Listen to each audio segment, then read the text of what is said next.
Federation of academic કાઉન્સિલની core કમિટીની meeting યોજાઈ હતી। દેશભરમાં ચાલતા કોચિંગ ક્લાસ પર અત્યાર સુધી સરકારનું કોઈ નિયંત્રણ ન હતું, પરંતુ સરકાર દ્વારા હવે ખાનગી ટ્યુશન ક્લાસ પર નિયંત્રણ લાવવા માટે ગાઈડલાઈન બનાવી છે। રાજ્યમાં 50,000 કરતાં વધુ નાના મોટા કોચિંગ ક્લાસ આવેલા છે, જેને સરકારની ગાઈડલાઈનથી સીધી અસર થશે। કેન્દ્ર સરકારે ખાનગી ક્લાસીસ પર ગાળીઓ કસતા રાજ્યભરમાં તેની સીધી અસરને પગલે નાના મોટા 50,000 સેન્ટર સંચાલકોમાં ફફડાટ વ્યાપ્યો છે। ફેડરેશન ઓફ એકેડેમિક કાઉન્સિલના સદસ્યોએ આ નિર્ણયને વખોડતા કહ્યું કે અમદાવાદના 4,000થી વધુ ટ્યુશન ક્લાસીસ ચલાવતા અંદાજે 40,000 પરિવાર પર વિપરીત અસર પડશે। 40,000 પરિવાર, 4,000થી વધારે ટ્યુશન ક્લાસીસ અમારા સંગઠનમાં એવા છે કે જે લોકો જેડબલી નીટ જેવા કોચિંગ ક્લાસીસ નથી કરાવતા, પણ ધોરણ 10 કે એનાથી નાના બાળકોના અભ્યાસક્રમોનું કોચિંગ આપે છે। સ્કૂલમાં જે બાળક કાચું રહે છે એ વિષય પૂરતું કોચિંગ આપે છે। કોઈ ટ્યુશન ક્લાસ એવું છે કે જે માત્ર ઇંગ્લિશનું કોચિંગ આપે છે, કોઈ ગણિતનું એકલું કોચિંગ આપે છે।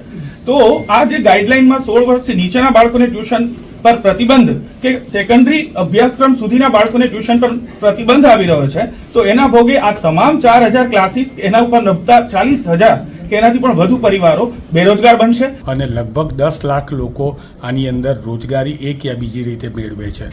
અમારા એસોસિએશનનો આ જે અમારો પોતાનો ફંડામેન્ટલ રાઇટ્સ છે એ 16 વર્ષથી ઉંમરથી નીચેના બાળકોને ના ભણાવવું એ પ્રકારની જે વાત અત્યારે કરવામાં આવી છે એ અમારા ફંડામેન્ટલ રાઇટ્સનું અહીંયા હનન થઈ રહ્યું છે। અમે સરકારશ્રીને સૌપ્રથમ તો લેટર લખ્યો છે, મુખ્યમંત્રીશ્રીને વાત કરી છે, માનનીય શિક્ષણ મંત્રીશ્રીને વાત કરી છે, પરંતુ જો પણ ત્યાંથી પણ યથાયોગ્ય નિર્ણય નહીં લેવામાં આવે તો ભારતના બંધારણ મુજબ અમારી જોડે હાઈકોર્ટ અને સુપ્રીમ કોર્ટના દ્વાર ખુલ્લા છે। અમે ત્યાં જઈને અમે ન્યાયની આગળ અમારી દાદ માગીશું।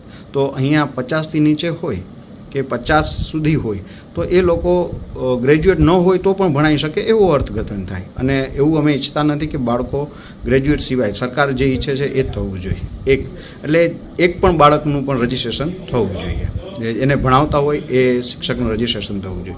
સેકન્ડ થિંગ, આ રજિસ્ટ્રેશન નિઃશુલ્ક હોય, કારણ કે જે જીએસટી છે કે એમએસએમઈમાં રજિસ્ટ્રેશન થતું હોય, ઉદ્યમમાં થતા, તો આ બધી વસ્તુની અંદર રજિસ્ટ્રેશન ફ્રી હોય છે અને વન ટાઈમ માટે હોય છે, તો એ પ્રકારે હોવું જોઈએ।